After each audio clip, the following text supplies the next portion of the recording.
Hello, hello, Think It Live Pro, and welcome to this week's live Q&A. Today, I want to introduce you to my brother, Andrei. Hey, Andrei, what's up? Hello, Radu. First of all, I want to say that I'm very honored to be here. I know the Think It Live community is a great community, and they are eager to learn. And first of all, I want to say that it's my first time. It's my first time when I do a live streaming in English. So please be kind on me if I stuck or if I make a pause to find my words. But I try to be as good as I can to share the stuff that I. Hey, can you hear me? The connection cut off a little bit there. Okay. Yeah. So today we'll cover the topic of discipline, and I wanted to get Andrei on the call because we talk about this stuff all the time, and he's actually studying this every day. Andrei is a public speaker. He also writes on his blog about habit change and discipline, and also coaches people on this stuff. And I wanted to get him on the call so we can bounce ideas back and forth between us and give you as much information on this as we can. And also, another reason why I wanted to get Andrei here is because growing up, he was one of the most lazy people I knew. And I remember that his room was always untidy, always a lot of mess there. He used to wake up late when we went to school, and he used to play computer games all day. And in the last a year or so, maybe a year and a half, he changed a lot. He became much more disciplined and is now actually one of the most disciplined people I know. And I wanted to get him on the call so he can share how he did it, because I'm sure that a lot of people go through the same process. Yeah, first of all, I think I'm not that disciplined. I think I heard Brian Tracy at his last seminar, saying that disciplined people always think that they are not disciplined. Really? Yeah. Okay. So I kind of agree, because I do see myself as pretty disciplined. I actually see myself as getting things done, but I always procrastinate. I think everybody does. I think I'm very inefficient. I could be much more efficient than I am. But in the end, I think what matters is that you actually achieve your goals, that you actually get things done. And even if you are inefficient, at least you get to the finish line. And as you become more experienced, as you achieve more and more goals, then you will become even better, even more productive, and maybe more efficient. So the most important thing is actually sticking to what you want to do. And this is what self-discipline is all about. Okay, so let's get into the questions. The first question comes from Josh, and it's a great question for the beginning. He asks, what is the definition of self-discipline? What do you think, Andrei? Well, I really thought about that, and I tried to find a good answer. For example, I have four answers for you. In the dictionary, discipline is seen like a punishment. I mean, look, if I just share screen with you a little and just look on the discipline definition. For example, in English, it's like a balance between punishment and doing it. But in Romania, discipline is seen like like a punishment. I mean, it's only in the army mentioned. You don't mention discipline on the road. It's for the army stuff. For example, if I translate this to English, I think you can see imposed. Here we see the army. Romania was subject to discipline. So they see discipline like a punishment. But I don't think discipline it's a punishment. Even if the dictionary says like it's something imposed to you. For example, I found a definition here in this book, Working with the Law by Raymond Holliwell, and I think it's the best definition I ever found. So look what he says here. Let me just zoom it. Discipline is that which is consciously chosen, ardently desired, and patiently persisted in. So it's, after reading this book, I realized that discipline is it's the hardest ability to develop. I mean, you can, if you develop discipline, you can develop everything. Yeah. So, yeah. So,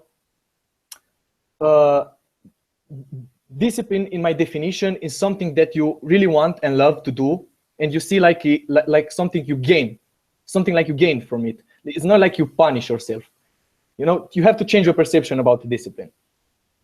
Yeah, and that's.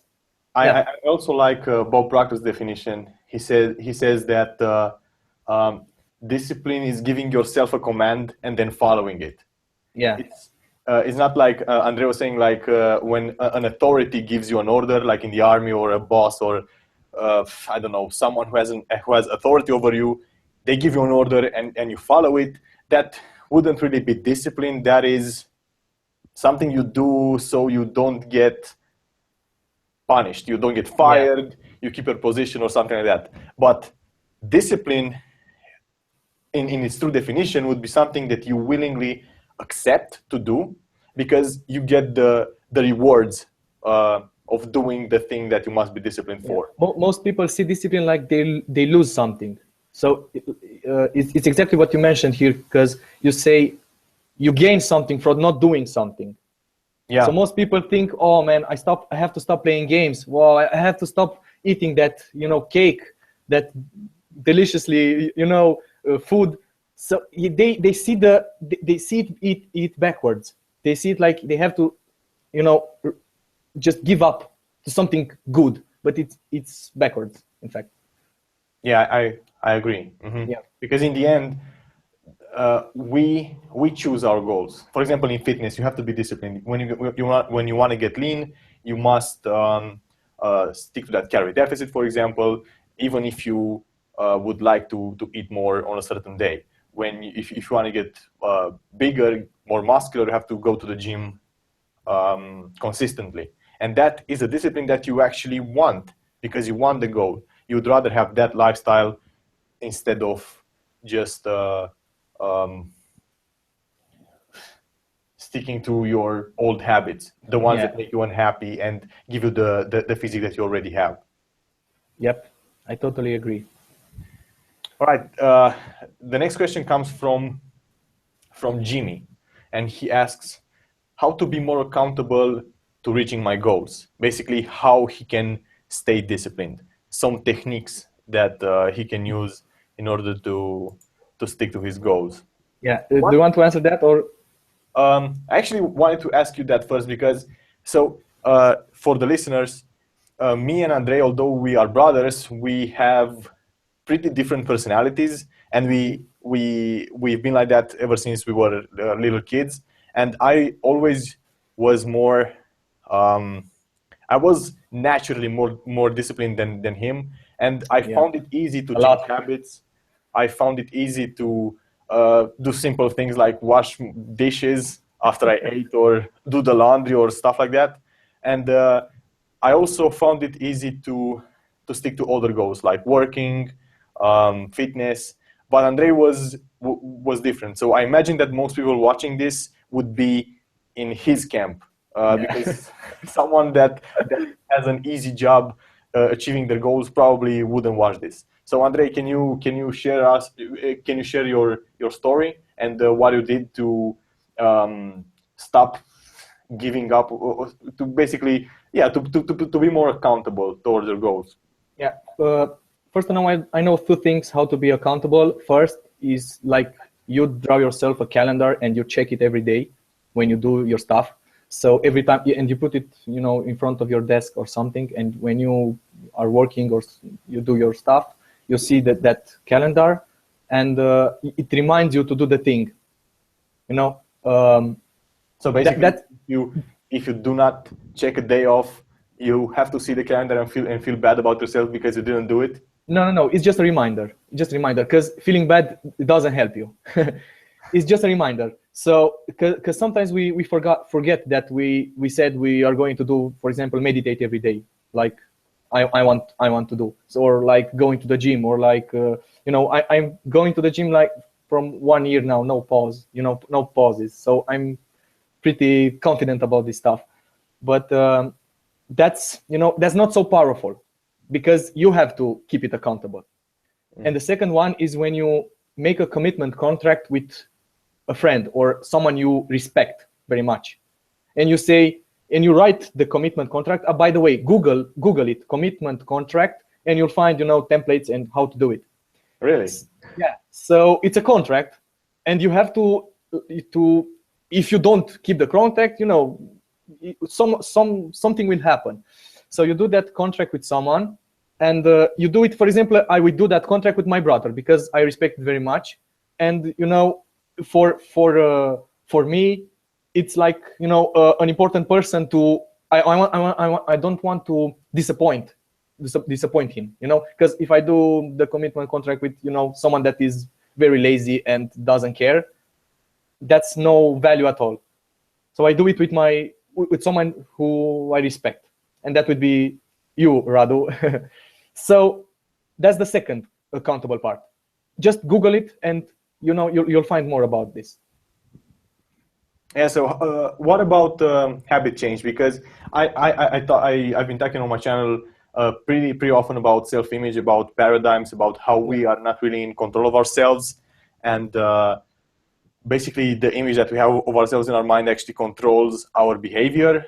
Yep. And even if we want to achieve a goal, if we're in the habit of neglecting things, or if we're in the habit of doing actions that lead us to failure, how do we change that? How do we change our paradigms and self-image to be more disciplined?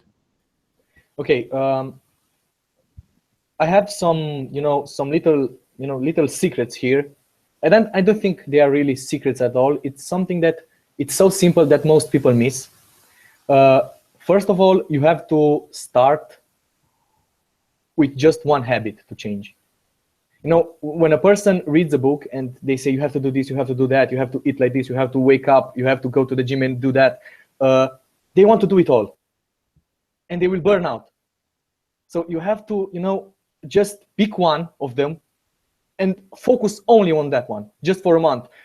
Just change nothing instead of the habit you want to do.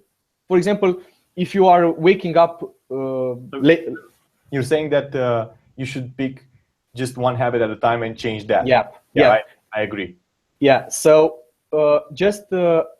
and if you do this every month, then in a year you have 12 habits changed. Oh, true. Yeah. But you just focus on one. This is a bit more difficult. For example, if people follow the Shred Smart program, which is a cutting program, you have to do a lot of things. You have to track your calories. You have to maybe change your habits, because you'll be doing intermittent fasting. Probably you'll give up breakfast. You have to choose different food choices. Go to the gym. Although I try to make it as lifestyle oriented as possible, it's much easier than a normal bodybuilding plan. There are still a lot of things that you need to do. And what I usually advise people to do is to I give a hierarchy of importance.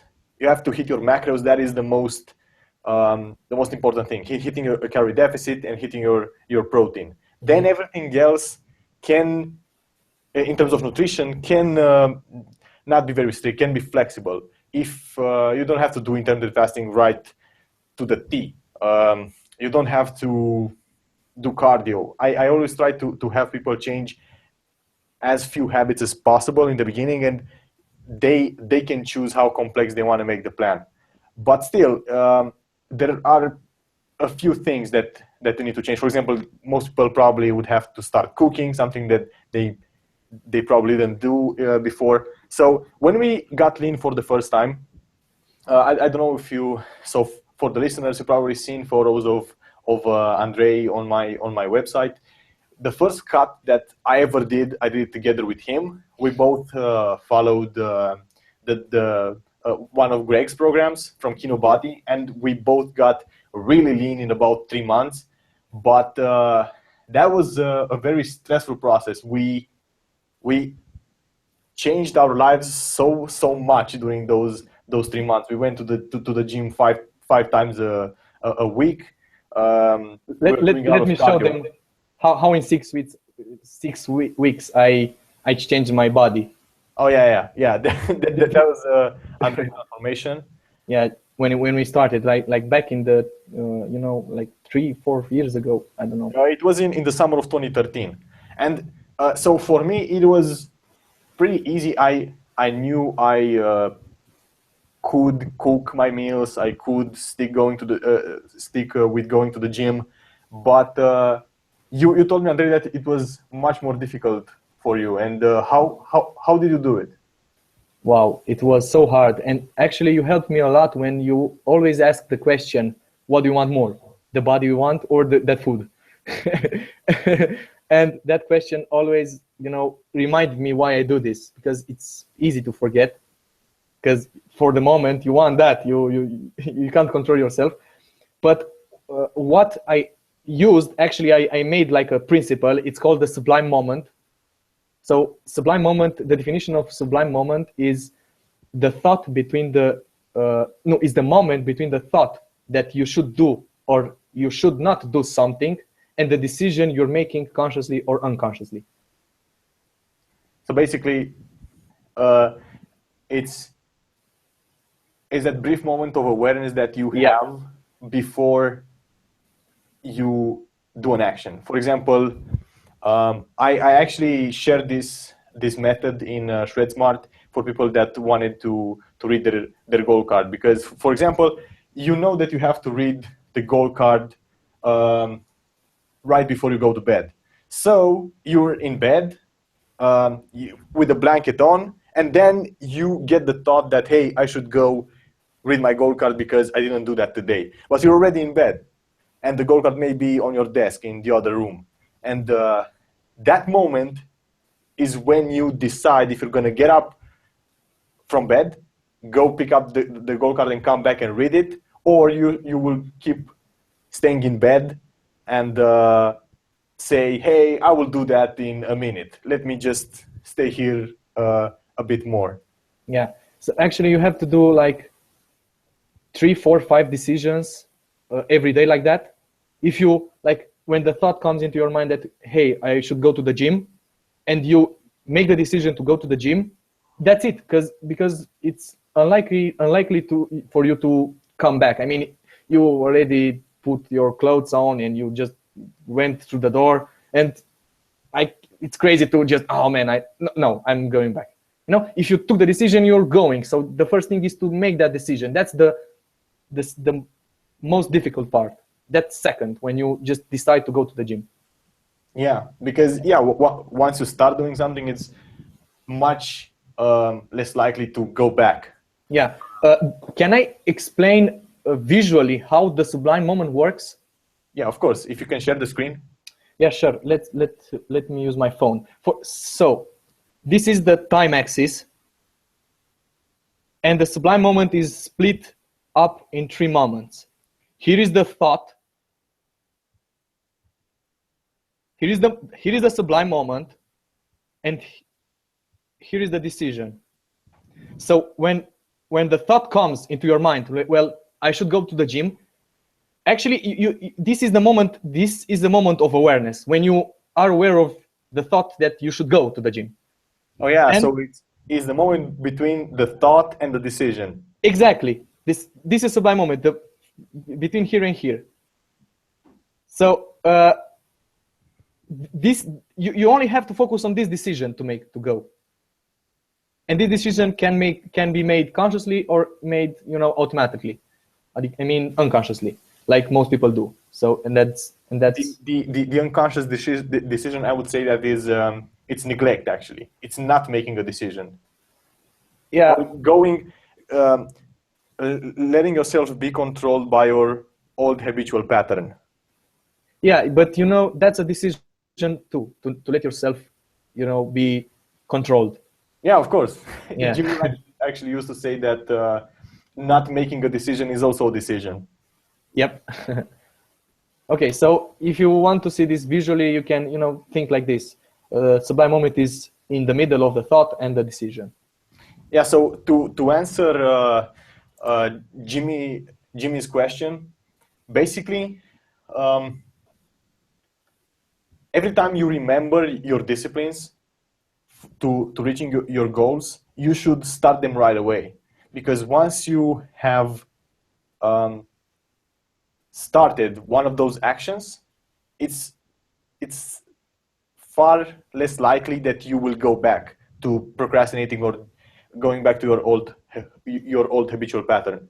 Yeah. The hardest thing to do is to start. And this is true for me as well. For example, if there is a task that I don't like to do, for example, I would rather I like editing videos more than I like writing, for example. And sometimes writing is something that I procrastinate doing, because you have to concentrate, you have to come up with new ideas, make the sentences short, easy to understand, and it's pretty stressful. So sometimes I find myself browsing YouTube, watching random videos from people that I'm subscribed to, and starting that Google Doc and writing is the hardest point. Actually making that decision to start. Yeah. And but yeah, when you get that thought that, hey, I should start taking action, you have to take action then to start. Because exactly. Bob Proctor has another quote: doing at once what needs to be done increases the probability of success. And that's true. Mm-hmm. Okay, do you have any more questions? Yeah. So Josh asks, how can I practice writing in a journal for reviewing my day and making progress on myself, like you do? So I think it was one or two Q&As ago that I shared my daily habits, writing in my journal right before going to bed. And that is, again, a discipline. You have to take the time to write in your journal, even if you're tired, even if it's very late, even if you're not in the mood. But it is something that helps you a lot. And Josh asks, how can I practice? How can I develop this habit, basically? So you want to answer it first? If you can share some thoughts. Yeah. So here is my journal. I'm writing from it's from the 2016. So I'm writing it every day. Like a little exercise for you that you should do right after this call is to make yourself a letter. Write yourself a letter from the future version of yourself. Like, for example, if my future self would write me a question, for example, would write me a letter, what he would write to me, So he would write something like this: thank you, Andre, for keeping your journal every day. Now I'm a very successful business person. Now I'm enjoying the body that I want. Now I feel great. I have this full energy in my body because you ate so healthy through the years, and it's just great. I have a beautiful relationship because I know I'm happy. I'm feeling good about myself, that I do all this stuff, and I have money, and I have all the stuff that I wanted. Thank you for doing this. So what you're doing here? Yeah. So yeah, basically what your future version would tell you. Yeah. For example, I imagined what my future self would tell me if I played video games all day, because I love video games. Now I understand that I, in fact, do really love video games, but I choose consciously to sacrifice them, because sacrifice is not losing them, it's just giving them up for something greater.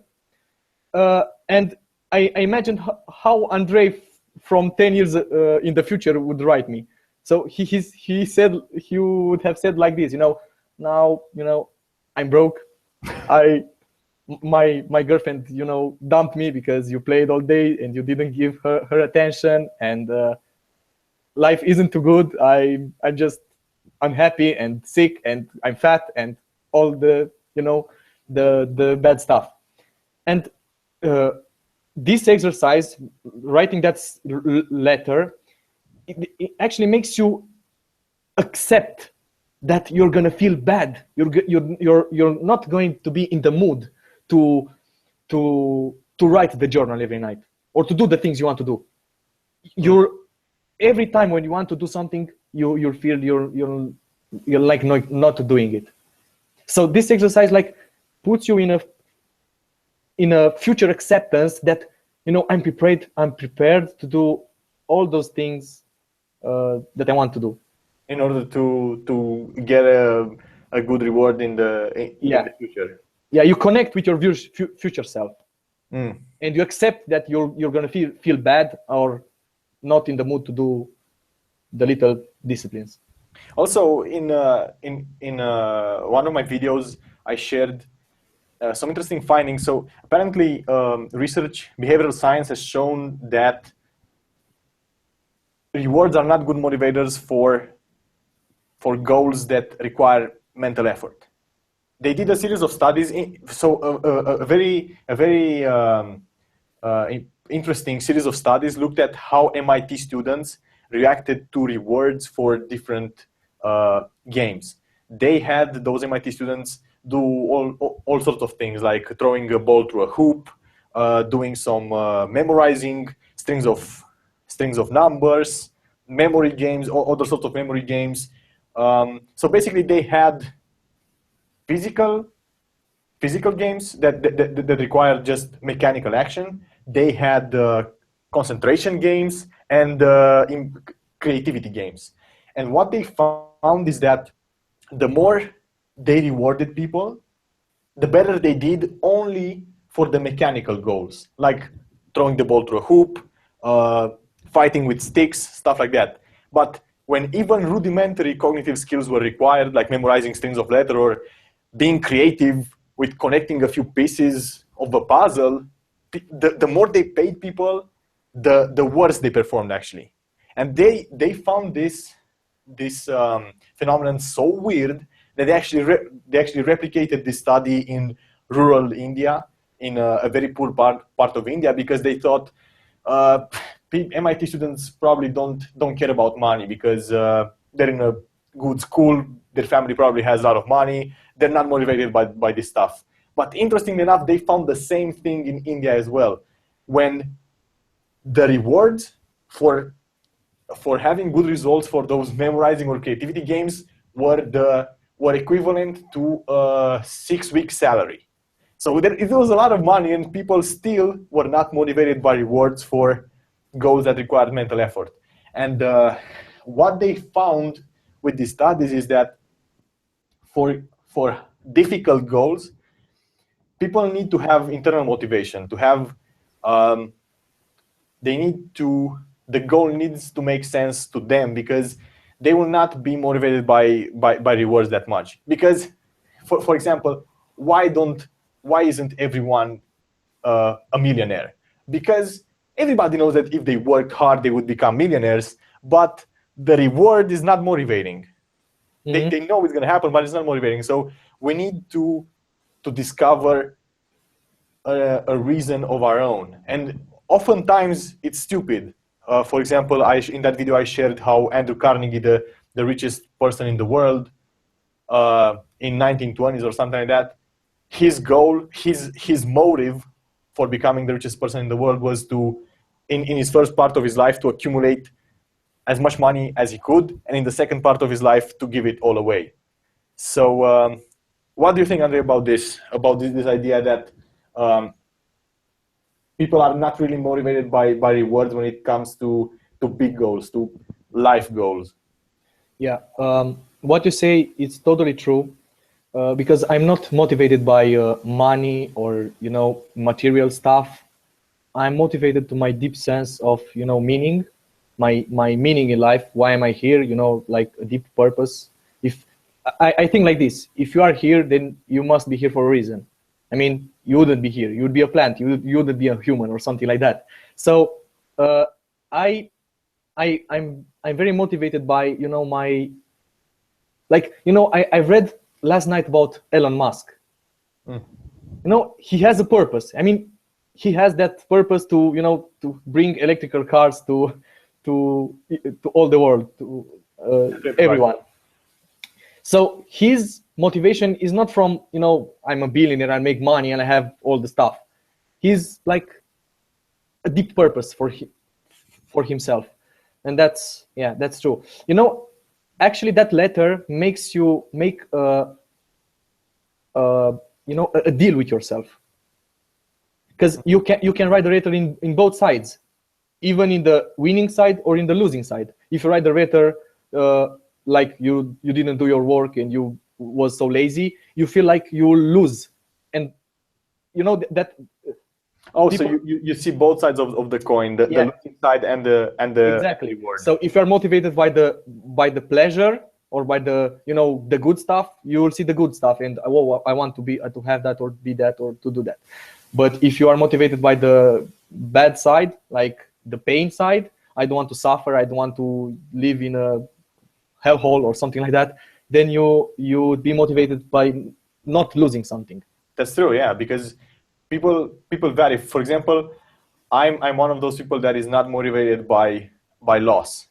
I'm more motivated by what I can gain than what I can lose. But some people are different. Some people apparently people react worse to more. Most people are more motivated by loss than they are by wins. Apparently. Yeah, 60%, like something like that. 60%. Yeah. Yeah, and one of the techniques to discovering your inner motivation is to write that list of 100 reasons for why you want to achieve your goal. I shared that in a video, and I think it's so important because you'll oftentimes find that the biggest motivation for yourself is not the big goals. For example, if someone wants to build a 6-figure business, most of the time it's not going to be money. It's going to be maybe freedom, maybe to be able to go anytime you want to a cabin in the mountains just to go fishing with your family or friends. To be able to take a week off anytime you want and just go to that cabin. But for that, you need to have money, you need to have basically passive income or to be your own boss so you can actually take that trip whenever you want.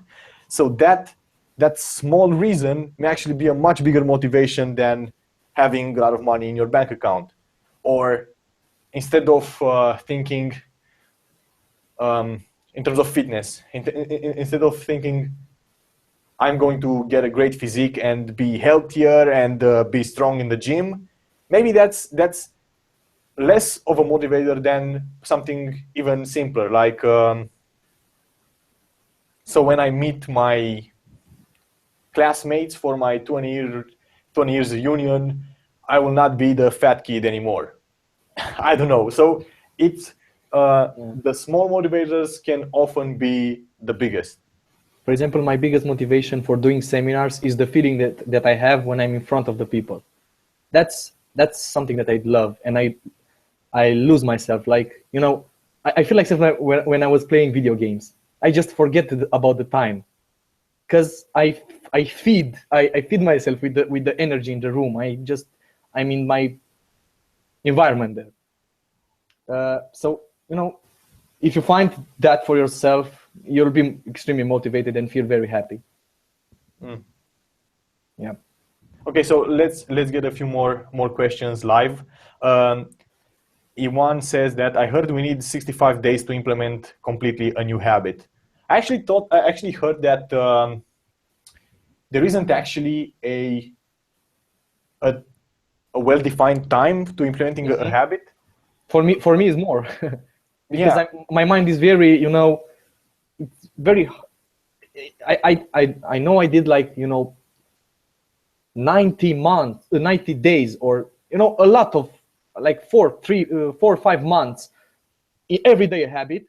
And when I stopped being aware of my mind, I just stopped doing the habit. Yeah, yeah. So it's true. it's weird because not for everyone works. Just if I'm not aware, I'm just losing my. Yeah, you're gonna fall back into the old habitual pattern. Yep. Yeah, so I'd say that it's not a fixed amount of days or time. Probably after about three to 4 weeks, the habit becomes much easier. But I don't think there is a clearly defined time for when an action becomes automatic, that you no longer have to do it consciously.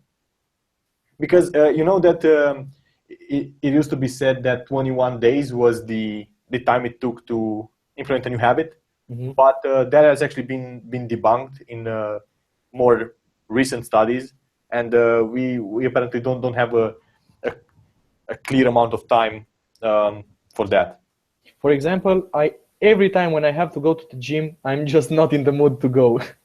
So I use I understand my mind, you know, I understand myself. I see my thoughts. I see what I'm seeing in my mind. So I'm just working with myself, you know, in my head. And being in a acceptance mood, not in the beat yourself up mood. Because if you are like pushing yourself or only blaming yourself for not doing, you'll stop doing it, because guilt is not going to help you. I have one saying to my students here in Romania when I do my courses, like, feeling guilty you feel guilty for one reason, to realize that feeling guilty is not helping you at all. It's interesting because sometimes we think that by feeling guilty we are somehow it's necessary to make progress, to prove a point almost. Yeah, so it's not. It's not. You just have to accept that you messed up and just press the reset button and start again, like with a clear mind, with a clear acceptance of who you are, and love yourself. Like, you know, tell yourself in the mirror that you love yourself, even if you didn't do this yesterday or something like that. And just accept it and keep moving it. Yeah, that's a big tip right there. If you fail one day, don't feel guilty about it. Don't dwell on it. Just press the reset button the next day and pick up your discipline like nothing happened. Because, and also something important, I think, is that you shouldn't make up for something for the days where you slacked off. I think that's important, because studies show that if you allow yourself to make up in the future for your mistakes, you are more likely to make them, because you think you can make up for them in the future. We always assume that we are going to be more disciplined, we're going to have a lot more willpower, we're going to be more energetic in the future. And because if we think like that, we are much more likely to procrastinate today. We say, hey, I can slack off today because I can make up for it tomorrow or next week or next month. We always assume we're going to be better in the future, but we are not. We're going to be exactly the same as we are now.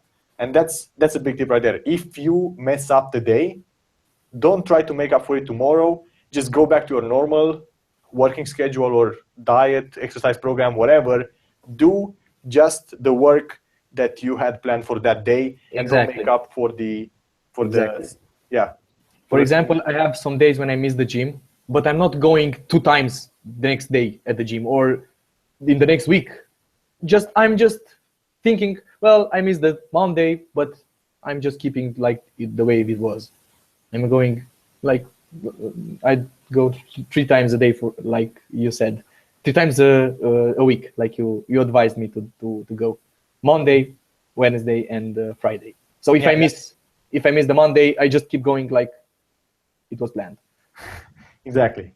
Yeah. Okay, so let's take a few more questions. So Jonathan said that I completely agree with the sublime moment. I heard that unless you feel sore the next day, no muscle growth will happen. Is this true? So this is a muscle building question. No, that is not true. Being sore is not an indication of muscle growth. For example, being sore is an indication of muscle damage, but that doesn't mean that you're growing. For example, if you went and did some downhill running, you will find that your legs are going to be so sore the next day. But that doesn't mean that your legs are going to get bigger. It's just indicates that there was muscle damage that happened because you ran downhill. The most important thing is that you make progress in terms of strength, and being sore is just a side effect. And you will find that the more consistent you are with your workouts, the less sore you are, and you will find that when you progress the most, you are the least sore.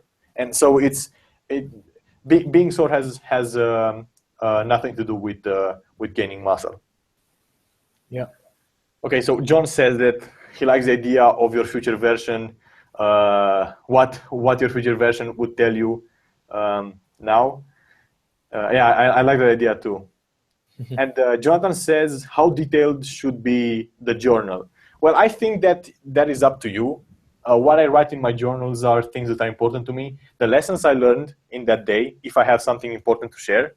Then I write what I did that was successful that day. And what I consider to be successful are the actions that get me closer to my main goal. If for example, if I recently had these acoustic panels installed in my room, and you can see them there too. It took me 2 days to get those up, and it was so frustrating. I wouldn't consider that a successful action.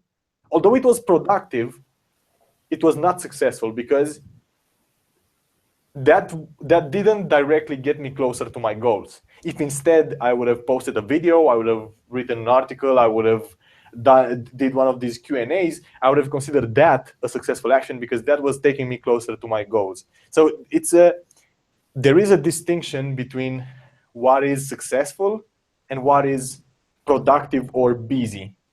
Yeah. Yep. So I write that in my journal, what I did successful that day. Then I write what I'm grateful for, because that is, again, something, if you're not grateful, if you don't express gratitude all the time for what you have, you are much less happy with your life. And actually, this is something that I found. I know people that have everything in their life, that they enjoy high quality, fancy food every day. They live in luxurious apartments. They go to work or school by taxi. They have expensive clothing. They have the latest generation of iPhones. They have pretty much everything that, in terms of material things and comfort in their lives, they have everything that a person could want. But they are still unhappy with their lives. And I talked with these people a few times, and I made them aware of what they already have.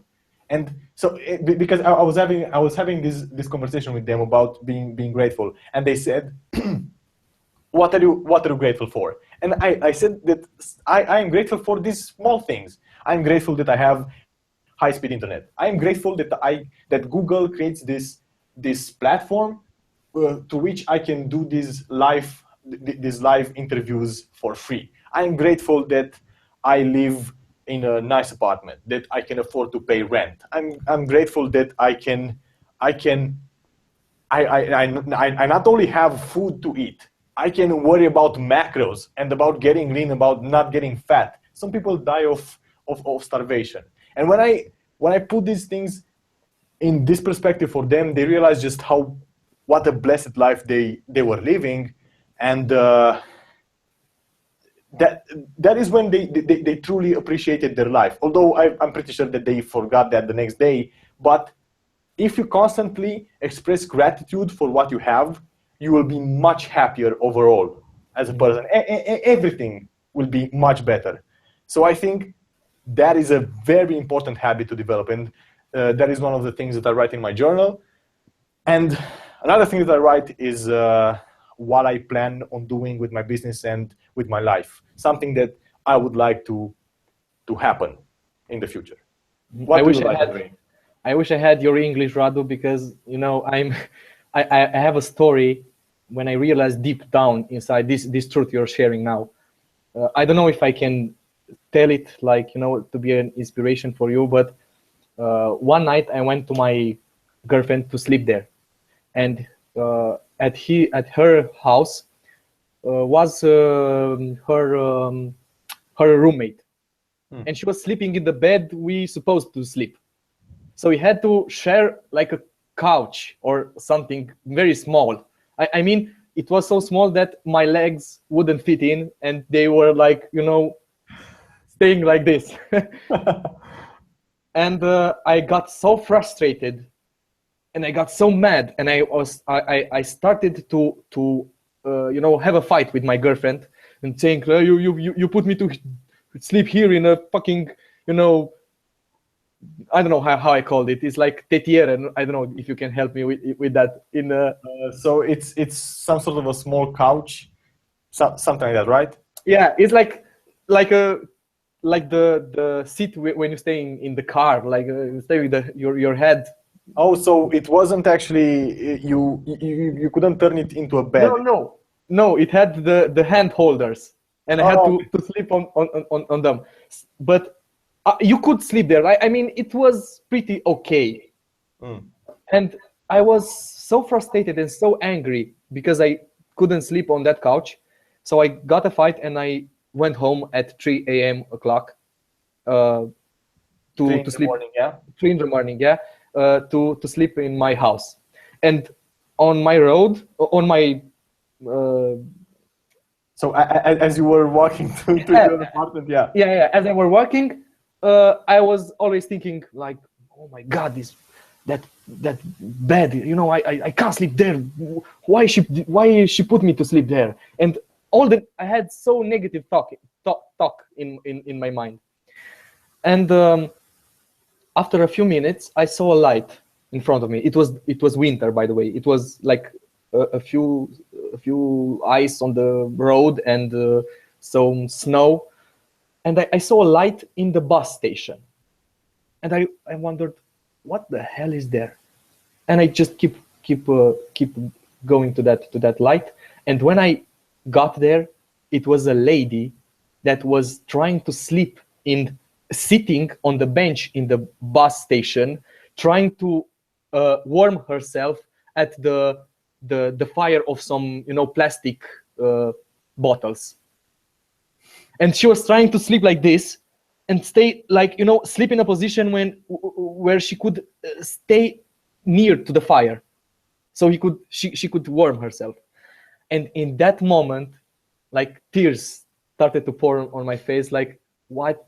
Oh my gosh, you forgot about how blessed your life is, and you became angry on all the nonsense. And I just stopped and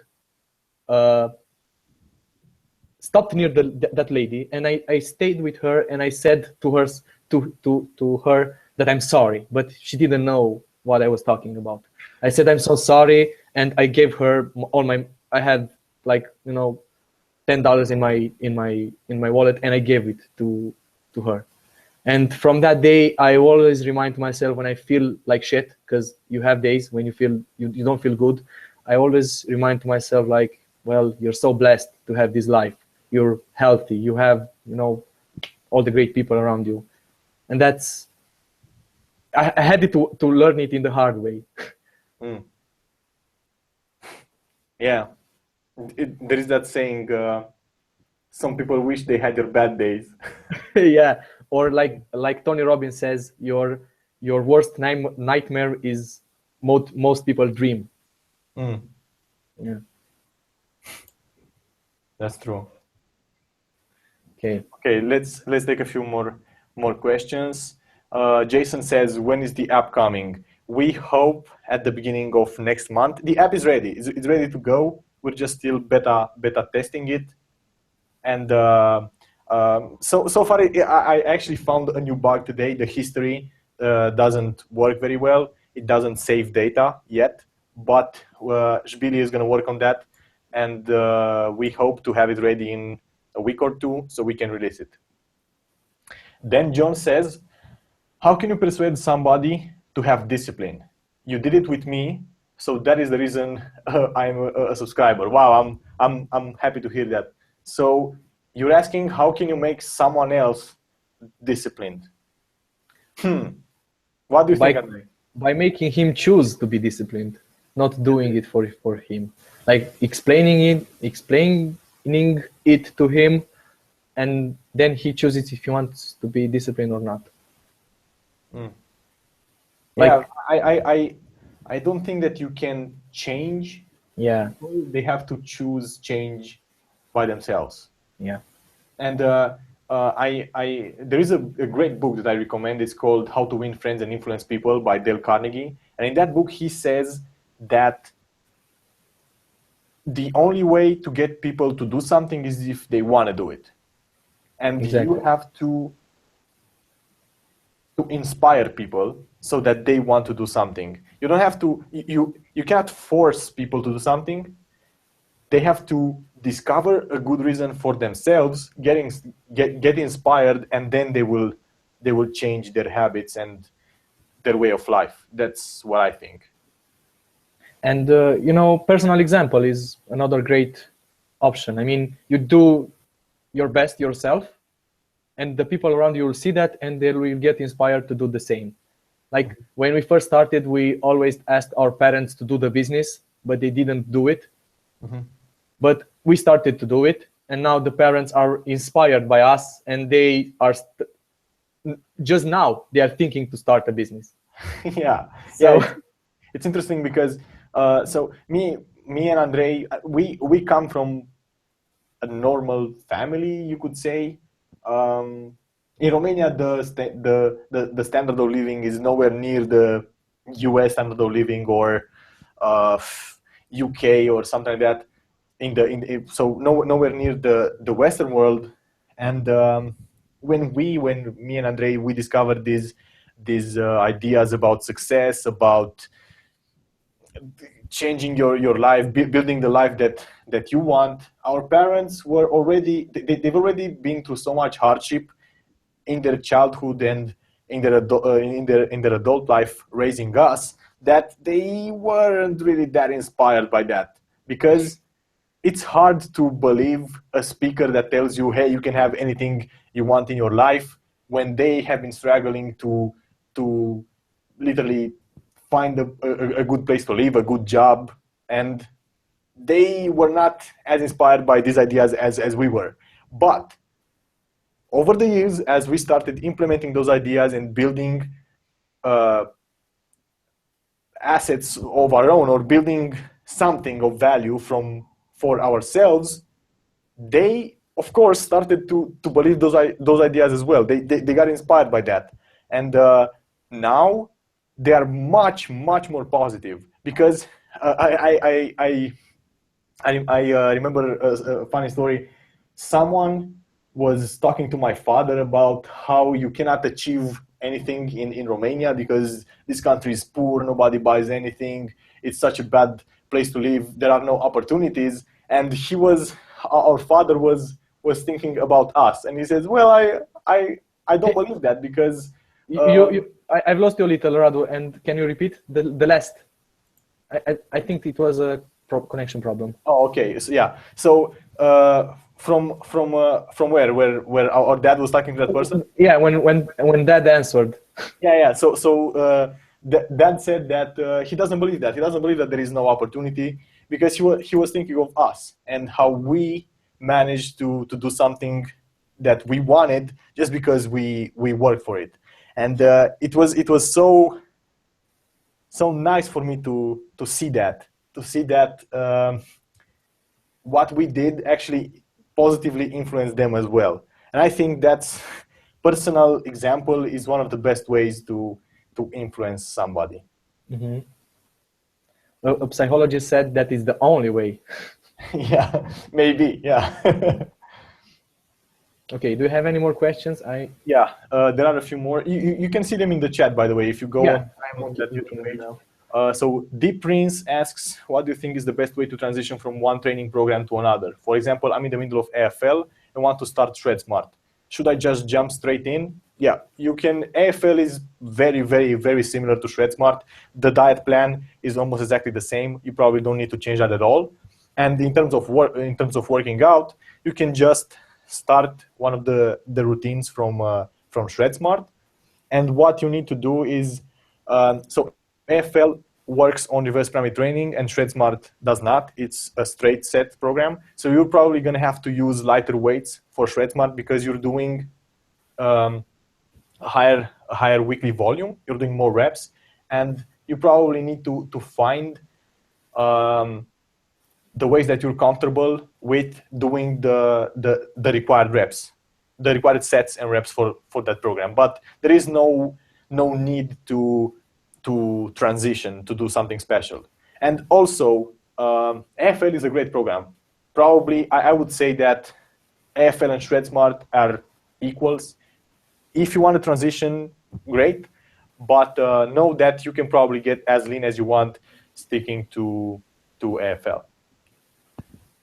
Oh yeah, and I just now read your second question. Or should I finish one program before I start another? That's another thing that you can do. You can just stick to AFL until you end your cut, and then maybe you can use the routines from ShredSmart for maintenance or lean bulking because they are appropriate for that as well. And the routines from AFL are appropriate to that also. But that is up to you. See what training style you like most.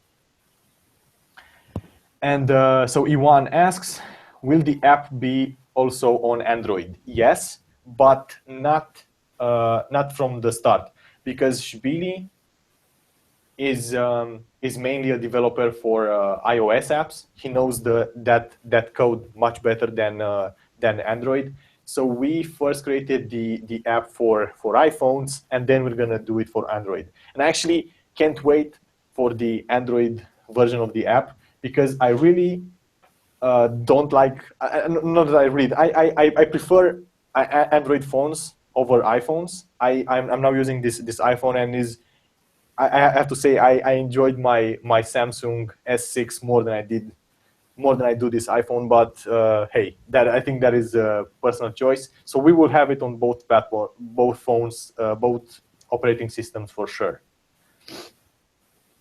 Yeah, so that is it for the live questions. Do you have anything else to add, Andrei, on discipline for this end of the call? You know, like we barely scratched the surface here on what discipline is. I'm now writing a book for myself, or I don't know how to say it. Like I'm putting all my ideas on discipline in just one place, and they are a lot and they are deep. So you need to study it like a lot to see it like in a good way, to love discipline, to not feel like you are imposed by discipline. Mm-hmm. Yeah. So when you love discipline, you will be disciplined. When you think discipline is something you have to impose yourself, you will not be disciplined. I just took a picture. I heard that. Yeah, it's true. I totally agree with that. And actually, we want to expand these ideas more. So in the future, I'll probably address discipline, habit change, and just personal development topics more, because I think that if you have these ideas in place, if you have that mentality, then any goal is much easier to accomplish. For example, the success philosophy that I studied was not meant for fitness. It was meant for business, for the classic success, prosperity, money, stuff like that. But all those ideas could be applied to fitness as well. For example, changing your habits to work harder, to be more creative in your business could just as easily be applied to a cutting plan, to a muscle building program. Mm-hmm. So this, I highly encourage you to start reading more books or getting into personal development programs, because they are not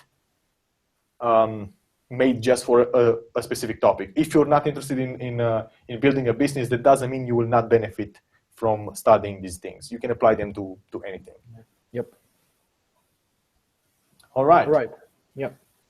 Okay, well, that concludes this week's Q&A. We will be back in 2 weeks time. Until then, on the live Q&A page, you will find the survey for the topics that you can choose for the next Q&A. Usually we have 4 options, so we can choose between those. Thank you for sticking until the end. Thank you, Andrei, for doing this call with me. Thank you, Radu, for inviting me. Yeah, my pleasure. If you guys wanna check out Andrei's material, he has a few English YouTube videos. What's your channel name? Andrei Antonio? Yeah, exactly. Yeah, like you, but with Andrei in front. Yeah, it's you can check out his YouTube channel, and also Andrei has a book on discipline. If you want to check that out, it's called The Power to Just Do It, and you can find that on Amazon. Yeah, the Kindle version, or you can download it on disciplination.com. Disciplination.com. Yeah, disciplination.com. You can get it from there. All right. Yeah, and you can also find Andrei on Facebook. Again, what's your page name? Andrei Antonio? Yeah, but on Facebook I'm posting in my Romanian. So if you're not Romanian, you can like or follow me, but you won't understand the stuff that I post there. On other social medias are in English, but Facebook is in Romanian. And I also like your Instagram, that you post those inspirational pictures. Yeah, my Instagram is blowing up. Really? Yeah. Nice. Okay. All right. Yeah. Well, thanks again for watching, and I will be seeing you in 2 weeks. Okay. Bye-bye. Bye-bye.